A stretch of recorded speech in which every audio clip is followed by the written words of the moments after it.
7 A6M0s screamed through the clouds at 10,000 feet, cruising at 265 mph, spread wide across a 2-mile fan. Their objective: investigate a broken formation report near the northern tip of Vella Lavella. Time to intercept 22 seconds. Then radar spotted something else. A single blip. Fast. Diving in from the west at over 420 mph. The lead zero blinked no way a formation could turn that tight and re-engage. But then one of the trailing zeros burst into flame. No warning, no visual. Target behind us? Impossible.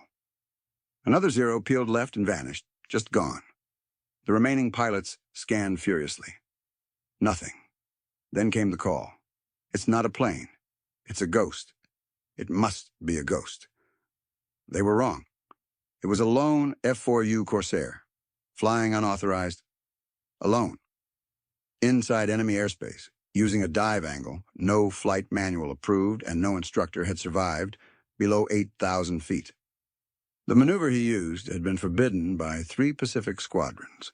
Solomon Islands, October 1943. Mission rear guard intercept after a failed escort split, and the Corsair's own manual labeled what he was doing as suicidal. They called it the Ensign Eliminator, to the brass.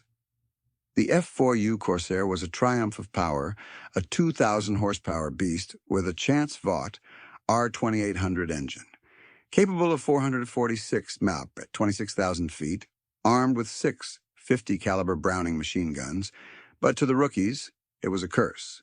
Training squadrons whispered warnings: nose too long, tail too stiff, stall unpredictable. The massive 8-foot nose blocked visibility on landing. Carrier crews hated it. Instructors banned dive angles over 70°D because at high speeds, the Corsair would lock up the controls froze, and torque could roll it inverted before the pilot knew what happened. And so came the rule: never exceed 70-degree dive. Never below 8,000 ft. Lieutenant Marcus Hale ignored it. He didn't mean to at first. In training, he liked to test descent profiles. Instructors barked, "That nose dips past 70 del, and you're going end over end." The elevator couldn't keep up beyond 390 pari MAP. They warned. You'd black out before you pulled level. More than one Corsair had vanished in a steep dive, just a splash, and a name on a board. Hale heard it. He understood. But something didn't add up. In controlled tests, he flirted with 78, even 81-degree angles, timing the torquey kick, feathering throttle mid-dive. The Corsair would twist, but he could catch it barely. Once, he recovered at 6,900 feet. Too close. His vision grayed. He was grounded for 7 days after nearly passing out on climb-out. When he returned, instructors mocked him in the ready room. Trying to dive into Tokyo, Hale someone laughed. Maybe he's scared of level flight.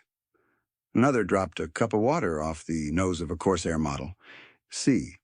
That's the only thing that should be dropping straight in this bird. But Hale kept testing. He noticed something strange. The torque from the massive prop wasn't just a hazard. It could be timed. If he set throttle at 68%, flaps neutral, and rolled in slight rudder, the plane would spiral slightly inside its own dive path. Not a stall, not a roll, a controlled whip. Still, nobody wanted to hear it. And then came the patrol over Vella Lavella. 2 squadrons launched, but a fuel miscalculation split the flight. Hale was left behind at 14,000 feet, covering rear from the northwest. When word came through that a zero wing was inbound, he was alone, radio broken, fuel at 52%, 7 zeros, climbing fast, altitude closing. He checked his dive angle one last time. Then Hale pulled the stick back and chose the maneuver that got other men killed. The Corsair wasn't designed to turn with zeros. Doctrine was clear use speed. Hit once and climb out. Engage only from a superior position. Never dogfight. Never commit to horizontal turns. and under no circumstances attempt steep dives below 8,000 feet. Too many had failed that test. Because the Corsair had secrets. First, elevator freeze. At high speeds above 390 mm, the tailplane stiffened so badly that pulling out of a dive required brute force. Second torque, yaw. The R-2800 engine twisted the whole aircraft at partial throttle, especially under 10,000 feet. Pilots who didn't account for it found themselves sideways in seconds. Third flap risk. The wide inverted gull wings created unusual airflow under partial flap extension. At anything above 250 mAh, even 8 degrees of flap could jam if mistimed. So the F4U flew fast and straight, zoom and boom. Energy fighter. But Hale saw something else. He noticed that in very specific conditions, airspeed, between 360, 420 MPa, dive angle above 75 degrees, and throttle just below 70%, the aircraft would begin to twist laterally without fully banking. Not a stall, not a slip. A torque-induced yaw that could fake direction without committing to turn. He called it ghosting, a way to be seen in one heading, but exit on another. He tested it over water, twice. Altitude dropped fast, but he managed to recover at 7,200 FT both times. Still, his logbook was flagged. Irregular descent angle, risk behavior. No instructor approved, because in theory, it couldn't work twice. But Hale wasn't trying to teach it. He was preparing to survive.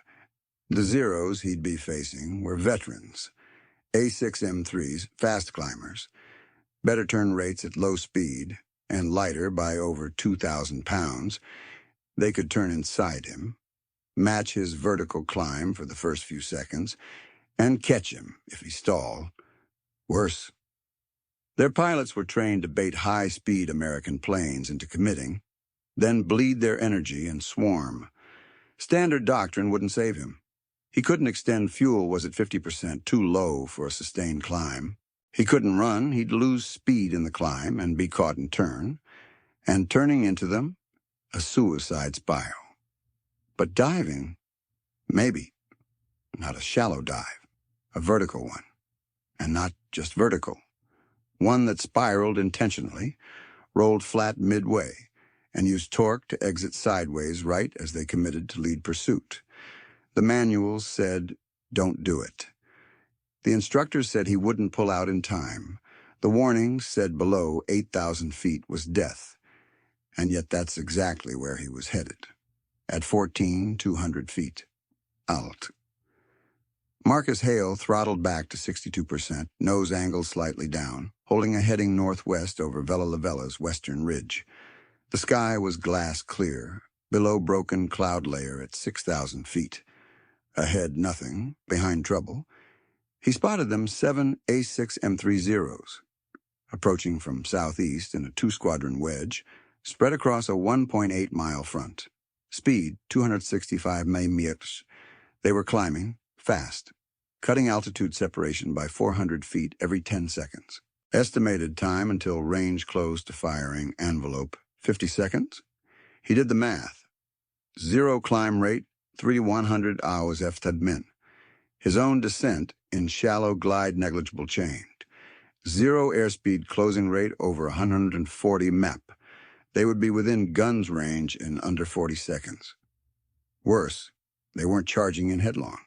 They were herding, pushing him northwest, away from friendly airspace. A textbook pincer? He checked left. Nothing. Checked below. Still nothing. But they were fanning outward, beginning a climbing arc to surround him. 3 rows straight toward him, 2 veered north, 2 dropped low, diving toward the sun's reflection on the ocean. Ambush set up. He looked down at the altimeter, 13,700 feet. Throttle 58%, fuel 48%, still alone, no wingman, no radio reply. If he didn't act in 23 seconds, he'd be boxed in all quadrants. There was only one exit, and it went straight down. He flipped open the emergency trim tab switch and set elevator neutral, set flaps at 0 to go, wings level. nose still steady. One hand hovered over throttle. He had trained for this, but never done it for real. The torque spin dive required perfect timing. The margin for error was under 1.4 seconds. One slip past 430 mph, and the Corsair would lock one pull too late, and he'd be inside 6,000 feet before recovery. Below cloud, in enemy airspace, blind. He had to sell it first. He banked right 17, just enough to fake a dive away. The Zeros responded instantly, two peeled wide to intercept. He kicked back left. Throttle to 71%, nose down past, 75 degrees, then 80 degrees, and gravity took over. The Corsair pitched into a vertical dive, speed climbing past 390, 412, 428 mph in 6 seconds, 1-0 overshot, another stalled trying to follow, a third began its dive too late. Hale's hands trembled on the stick. He wasn't level, he wasn't stable, but he wasn't being followed either, yet. And now he was below 12,000 feet and falling fast. The Corsair plummeted, nose down at 82 degrees, airspeed now 436 map. Hale's altimeter spun 11,400, 10,700, 9,900 feet. Wind screamed across the canopy. His stick fought back elevators stiffened hard above 420 bar. But he wasn't fighting it. Not yet. 3 Zeros committed to the chase. They dove after him, one straight above, two trying to swing wide to match his dive path. Hale kept throttle steady at 71%, resisting the urge to cut. He needed torque. At 8,800 feet, he shifted. A sharp rudder tap left, then immediate neutral. The Corsair twisted, not rolled, just yawed laterally mid-dive, its nose snapping 18 degrees left for a half-second before the torque countered. To the chasing Zeros. It looked like a stall. They adjusted their descent vectors too early. Hale's wings leveled for the first time at 7,100 feet. 1-0 overshot, its angle too steep, too committed. Hale jammed the throttle to 100%, pitched the nose up 9 degrees, and the aircraft clawed back into controlled flight. His heart pounded. Elevator response was minimal but usable. A Zero flashed past above 400 yards ahead. Hale rolled left. Quick rudder input, pulled trigger, 1.7-second burst, 550 cal Brownings opened up, rounds ripped into the Zero's engine, cowling. The plane jolted, banked hard, then exploded mid-air fireball at 6,900 feet. Kill one. Second Zero dove too deep. Realized it too late. It tried to reverse, but the Corsair had already turned 24 degrees left and was climbing shallow. Hale didn't chase, he bluffed. He leveled, nose flat, tempting the others. It worked. Third Zero reversed its dive path and tried a slashing intercept from Hale's 3 o'clock. But Hale had anticipated it. He skipped again. Throttle snapped to 60%, slight rudder right, elevator up plus 2 degrees. The Corsair drifted laterally in midair, sliding 10 degrees off trajectory. The Zero fired but missed clean. Hale rolled into a left-hand brake. Trigger again, 1.2-second burst. Rounds clipped the Zero's tail. It veered out wide, panicked. No explosion, but smoke poured out. Probable kill. The sky cleared momentarily. Hale now sat at 6,800 feet, engine at 278 degrees, trim offset by 2.5 degrees, and flaps still locked up. Fuel set at 43%. He had room for maybe another 3 minutes of hard maneuvering. And then they adapted. 3 Zeros remained in the upper quadrant. They didn't dive this time. Instead, they split one high, one below, one wide, and began bracketing from all angles. A vertical pincer, which meant the next attack wouldn't come from behind. It would come from underneath. They'd seen enough. The remaining Zeros stopped chasing like amateurs. These weren't rookies, they were Pacific veterans. And now they understood this wasn't some fleeing bomber escort. It was a trapper, a turn fighter in disguise, a Corsair that refused to follow the script. So they changed theirs. At 6,800 feet, Hale watched his radar screen blur from heat shimmer and oil film, but he saw the pattern. The Zeros no longer pursued in a pack they spread. One held high at 11,200 feet, orbiting. Another dipped low, almost 4,800 feet, flying level in shadow. The third split wide on Hale's port side, keeping distance circling in a left arc, almost 3-4 mile out. They weren't attacking. They were probing, waiting for Hale to commit energy, either climbing or turning so one of them could pounce. The low flyer struck first. It came screaming up at 295 mayups, guns hot. Hale caught the glint too late. He yanked back on the stick, rolled left, and broke the line, but not clean. A burst of 7.7mm tracer stitched past his tail, one ripping through his right elevator edge. The control cables didn't snap, but they frayed. Rudder lost full tension. The right aileron stuttered. The Corsair jolted sideways. Hale corrected barely. But now his right turn response was sluggish, almost dead. He couldn't roll fast anymore.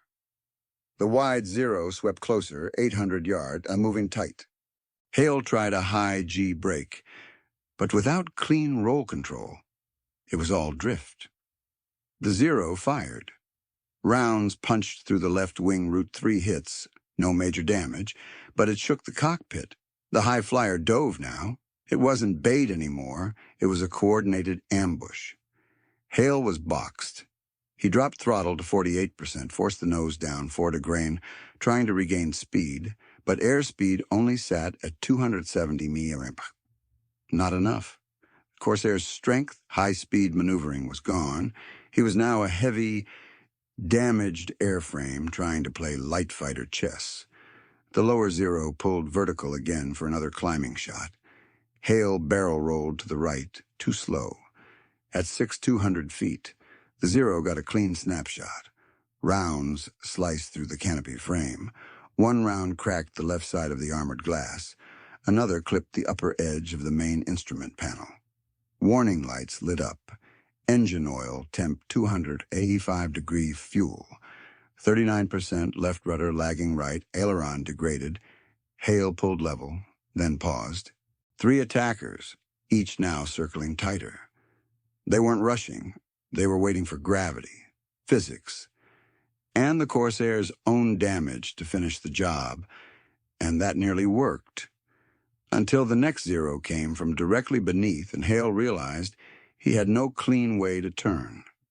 Hale knew he was about to lose the fight. The Zero rose from beneath at a sharp angle, about 30 bunny, coming up from his 6 o'clock low. He snapped the stick into a climbing right brake, but the right aileron didn't respond. Just a sluggish tilt. Not enough.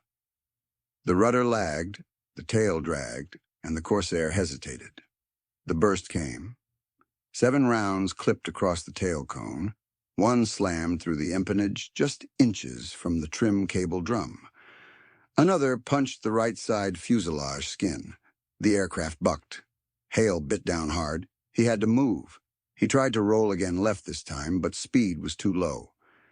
Airspeed 264 mph. Not enough for authority. He nosed down to pick it up. 270. 283 mph, but the dive angle was shallow and slow. He needed to escape the vertical pocket. Fast. Instead, he triggered a mistake. In desperation, he threw the Corsair into a forced barrel roll, but the uneven control response and asymmetrical wing loading made it drift into a high-speed stall. The nose twitched violently. The left wing dropped. Torque yawed the airframe hard right, and Hale lost the horizon. Altitude 5,800 fell. He mashed throttle full power. Torque be damned. Bad choice. The Corsair's nose swung wide. Not just yaw, but full spin risk. The stall warning light blinked. The altimeter dialed down 5,500, 5,300, 5,050 FTU. Hale wasn't flying. He was falling. His vision blurred, not from fear, from G-loss. He was entering the red zone. Partial blackout crept in from the edges. He shouted loud, involuntary, to stay conscious. Stick neutral. Rudder dead center. No inputs. Let it stabilize. The wind fought him. He reached for the emergency flap lever, clicked 8 to ground deployment, then immediately reset to 0D ground to stop the jam. The system hissed, but it worked. A bit more lift, barely. 4900 aft, he had one move left. He kicked throttle down to 63%, then feathered left rudder.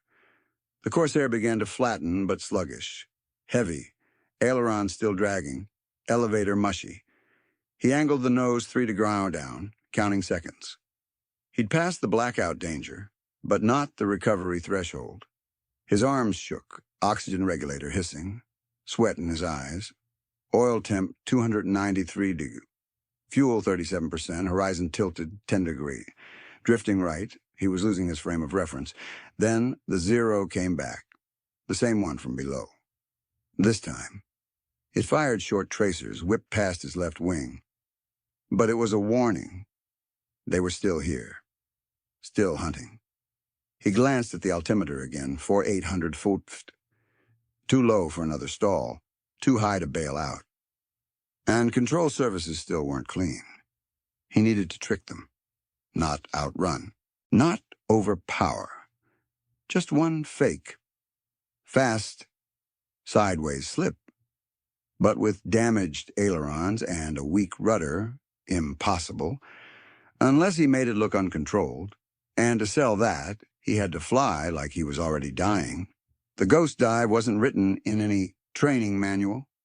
It was born out of desperation and shaped by quirks of torque, airflow, and pilot instinct.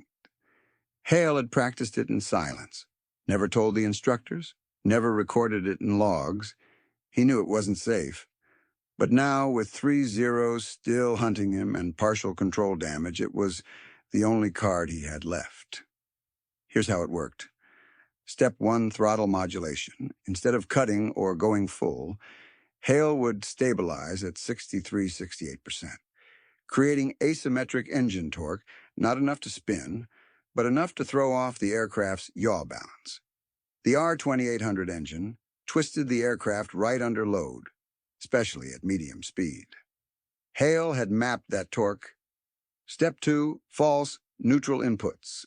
As he dove, he'd hold controls neutral, then introduce rudder left and slight stick left, but not bank.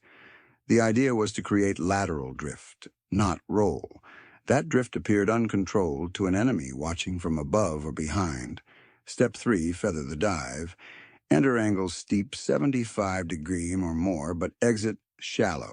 Not in a pull-out, but a slide. At the right airspeed, 380–410 m with flaps at 0–8 degrees. The Corsair could use its own wing load to catch itself and yaw slide horizontally. It wasn't flight. It was a skidding reversal. Step 4, firing angle. If timed correctly, the slide would position Hale 15–25 degrees off his attacker's predicted trajectory, enough to line up a snapshot on a pursuing aircraft whose aim point was now empty sky. But the risk, if flaps jammed, he'd stall. If torque overcorrected, he'd spin flat. If elevator failed to re-engage by 6,000 load FT, he'd pancake in. The timing window was 3.2 seconds from yaw initiation to shot. That's all. In prior tests, he'd executed it clean from 700–800 feet. But now he was already at 4,800 feet, with a damaged rudder and soft ailerons. No room to correct, no time to try again, but he had no other option. He glanced down. Throttle, 66% rudder set for drift flaps, retracted, unjammed. He made one decision, no banking at all. He'd pretend to lose control, let the airframe appear to tumble. But at the moment of peak drift, he'd roll slightly left, fire fast, and hope. This wasn't a standard brake. It wasn't a reversal or a hammerhead. It was controlled deception, mid-air fakery by torque. One mistake meant flat spin, but done right. The attacker would think he was rolling over into death until his guns lit up. And now Hale had only 3,800 feet to make it count. Throttle set, rudder trimmed, altimeter reading 3,820 feet, and ticking down. There was no more time. Hale nudged the stick forward, nose down into a steep descent, angle pushing, 76 degrees. Airspeed surged, 342, 361, 389 mm/Bach. The F4U Corsair entered the danger zone where control response faded and torque began to rule. Any harder, and he'd lose the stick entirely.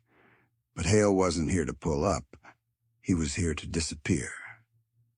3. He pushed left rudder, just enough to introduce yaw, but not enough to bank. The Corsair began to drift, nose still down, but body sliding 20 degrees sideways. The wide wings caught uneven pressure. He felt the roll start to form, just a wobble. 2. A 0 committed to the dive behind him, following the line of descent perfectly. Its pilot saw the Corsair losing altitude fast, maybe stalling, maybe tumbling. He accelerated into a lead pursuit curve, closing the gap to 450 yards, waiting for a clear shot. Hale flipped the flaps out, 8-degree deployment, momentary, and retracted. It forced the aircraft to catch itself. Not a climb, a momentary drag. 1. Torquey hit. The Corsair kicked hard right from engine spin inertia, unbalanced, but not out of control. Hale slammed stick left, rudder left, and the plane flicked into a flat arc. Not a roll, not a dive, a yaw-spin hybrid. Now, he leveled wings, inverted by 22nd degree, nose low at 3,200 feet, and the 0 appeared mid-frame, right where no pilot would expect him. Trigger down. 1.3-second burst. Rounds walked up the 0's nose across the canopy and into the fuel tank. It buckled in midair, then detonated. Wreckage spun out in pieces. Killed 2. Another 0 broke high left to escape, but Hale was already shifting. He flattened his trajectory. Nose up 7 degrees, airspeed bleeding from 392 to 355 mph. The torque twist left him facing 32 meter off original heading. The third 0 swung around, tried a wide intercept, but now the angles were reversed. Hale flicked rudder again, slide yawed left, not to attack, but to fake a stall. The third 0 lunged, fired, too early. The rounds cut empty air. Hale rolled left, still lagged from aileron damage, and returned fire. 0.9-second burst. Sparks across the 0's wing. It banked hard, leaked smoke, but didn't explode. It pulled out in panic, dove toward the ocean layer at 3,100 feet, trailing a black spiral. Probable kill? Now airspeed 340 mep, oil temp 297, fuel down to 34%, engine torque rattling the airframe. But the sky was clear for now. 2 more 0's remained, but they hadn't fired in over a minute. Hale scanned high quadrants, nothing. Either they'd retreated or were regrouping outside visual. He stayed low, engine groaning, trim offset still holding at 1.3 degrees. His frame was stable, but just barely. Then his canopy cracked, not from a bullet, from a pressure snap. One last threat was coming, and this time, it was head-on. The crack across Hale's canopy spidered down the center line. A flaw in the frame, triggered by pressure change at high torque and turbulence. Not fatal, but visibility dropped. The plexiglass distorted incoming light. He blinked hard, trying to track shadows. 1 0 remained, maybe 2. The last 2 hadn't attacked in over 90 seconds, but that didn't mean they'd retreated. With Hale's altitude down to 300 feet and cloud cover thick below at 2,600, he couldn't dive again without losing all visibility. He'd have to ride just above the layer, flat, exposed. He checked instruments. Fuel 32%, that gave him about 11 minutes at low power, maybe less if he had to maneuver. Oil temp, 301 degrees, still within range, but climbing. Ammo remaining 140 rounds per gun, down from 400. That gave him 2.1 bursts max. Right aileron response, 50% efficiency. Flaps functional, radio dead. The Corsair was alive, but tired. He dipped to 2,900 feet, hoping to use the terrain ridges west of Vella Lavella as masking. He banked gently left, still sluggish. The sky was empty, then flash. Off his left, 9 o'clock high sun glint. A faint shape, moving fast. He dropped the nose, 5 degrees. Gained speed, 340. 356 Malop. Banked right. The Zero dove too far to shoot, but clearly closing. Hale couldn't outrun it. He couldn't turn into it. Not cleanly. But he could bleed speed early force the Zero into overtake. He chopped throttle to 40% leveled and let the Corsair sink to 2,700 feet. The Zero committed to the dive line straight for the tail at 600 yards. Hale slammed throttle full. Flaps 8 degrees, rolled right. Not a full brake, just a horizontal slip. The Zero fired too late. Round screamed past. Hale pulled into a rising arc, not vertical. Just 12-degree climb. Nose off center. The Zero tried to follow, but now Hale was inside its turn radius. He cut throttle, rolled left, rudder assisted, almost skidding in midair. He saw the Zero again, angle too steep, no clean shot, and it pulled away. That was it. They were done. The last two Zeros disappeared into the eastern clouds, low and fast, either out of ammo or out of nerve. Hale didn't chase. Instead, he nosed toward the coast, heading 274 degrees, eyes scanning for a landing option. Fuel was 29% now. Temp at 303 degrees. Time in air since first shot, 4 minutes, 50 seconds.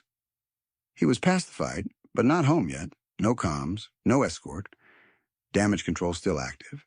And as he descended to 2,400 feet, he realized the last threat wouldn't be an enemy pilot. It would be gravity. Engine strain, and one final turn to land in a crippled aircraft that no one expected to see again.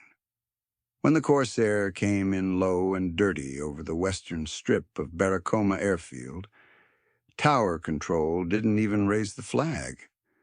They hadn't heard his call because he never made one. His radio had been silent for over 20 minutes. Most assumed he was gone. A patrol lost in the haze, another mid-air kill logged by Japanese squadron rolls. They weren't watching for a wounded ghost from the clouds. But then came the sound, deep, sputtering, off rhythm. The tower operator squinted west. At 2:11 p.m., a Corsair limped over the tree line at 190 mop, tail down, left flap twitching. Smoke trailed faint behind the engine. The landing gear didn't fully lock until 300 yards out. Hale bounced once, hard, then rode the brakes.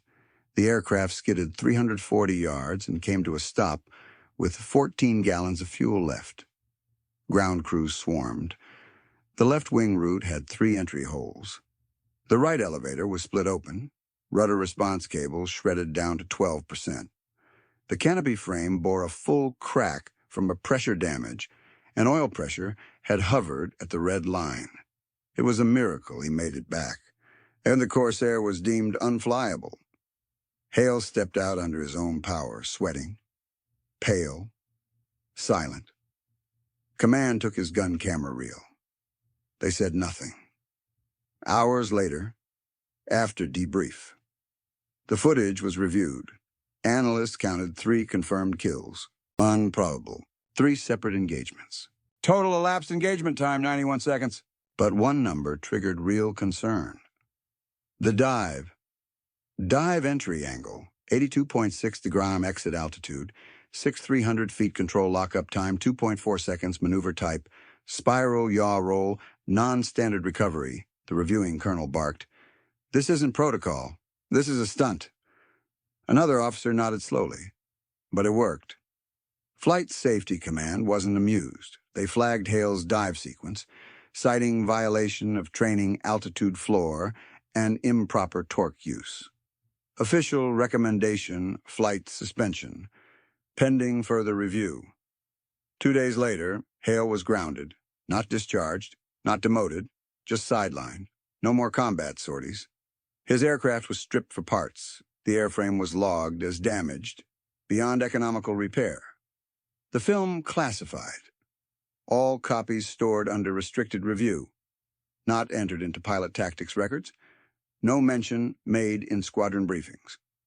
Official memo: do not attempt or emulate unauthorized high-angle dives without command endorsement. But it was too late. Someone leaked the footage. Not to the press, to the pilots. Within a week, whispered reports began circulating. A single Corsair, outnumbered, outturning Zeros, disappearing into cloud and yaw. A maneuver without a name. A move that looked like a stall until the guns lit up. Command tried to erase the trick, but in ready rooms from Bougainville to Guadalcanal, the name began to stick. The ghost turn. They never published Hale's report. No official doctrine changed. No memo acknowledged what happened near Vella, Lavella. But in the weeks that followed, something strange happened across the South Pacific. Corsair kills went up. Not dramatically, but measurably. Pilots in VF-17 and VMF-214 began pulling steeper dives than authorized. Not recklessly, but precisely. A handful of engagements featured Corsairs breaking pursuit vectors using torque yaw, causing enemy fighters to overshoot, in at least 4 cases. Kills were confirmed from what appeared to be sideways slip attacks during vertical exits. Pilots didn't call it Hale's move. They called it what the Zero pilots had muttered in confusion, the ghost. Training whispers started surfacing, especially in squadrons, flying older F4Us. Use the ghost. Turn below 6,000 feet only. Feather throttle. Catch the slide. Just don't let torque spin you out. The maneuver became a myth, a riddle passed between flight lines. Some instructors dismissed it, but others quietly taught the basics during off-book sessions. Instructors at Henderson Field even developed a closed-course dive test, unofficial based on Hale's flight profile. Only 1 in 12 pilots could execute it clean. Most didn't try twice. 1 broke his flap servo. Another blacked out at 5,300 feet and nearly didn't pull up. No formal mention was ever added to the Navy's F4U manual. But by early 1944, at least 3 squadrons had pilots who could perform the ghost on command. Not for combat, for escape, for the last move, when turning failed and speed was gone, and all of it from 1 rogue dive, flown by a kid with a damaged rudder at 3,800 feet. With no radio and too much engine for his own good, the F4U Corsair would go on to dominate the Pacific, credited with over 200 enemy aircraft destroyed. It served until the end of the war, and even into Korea. But it never lost the edge of danger that had haunted its early days: the torque, the dive, the unpredictable roll under stress. L'Olielt. Marcus Hale didn't return to the cockpit. He was reassigned to training duty stateside by early 1944. His fitness was never questioned. His judgment, perhaps. Instructors praised his combat instincts, then quietly filed his name, under too aggressive for doctrine. His dive logs were sealed, his kill confirmations posted without context. But those who flew with him remembered. Pilots who came through his ground classes in Pensacola noticed one thing: he never told them not to dive. He told them how, quietly, without slides, just stick pressure, throttle feel. The point where torque becomes drift and drift becomes weapon. His story wasn't written down. But by 1945, flight instructors from 3 different carrier groups had logged the same phrase on field reports: yaw-based slip escape possible. Below 6,000 FT requires perfect throttle balance. Unofficial, unapproved, unforgettable. And when pilots found themselves outnumbered, altitude falling, with a 0 on their tail and no wingman in sight, they didn't remember Hale's name. They remembered the silhouette that vanished sideways mid-dive. They remembered the move no one believed in until it worked. They remembered the ghost turn. Your mission: analyze, document, and preserve this story. If you're building the next simulation, the next history lesson, or the next film, this is the maneuver they said would never work. Put it on the map before someone erases it again.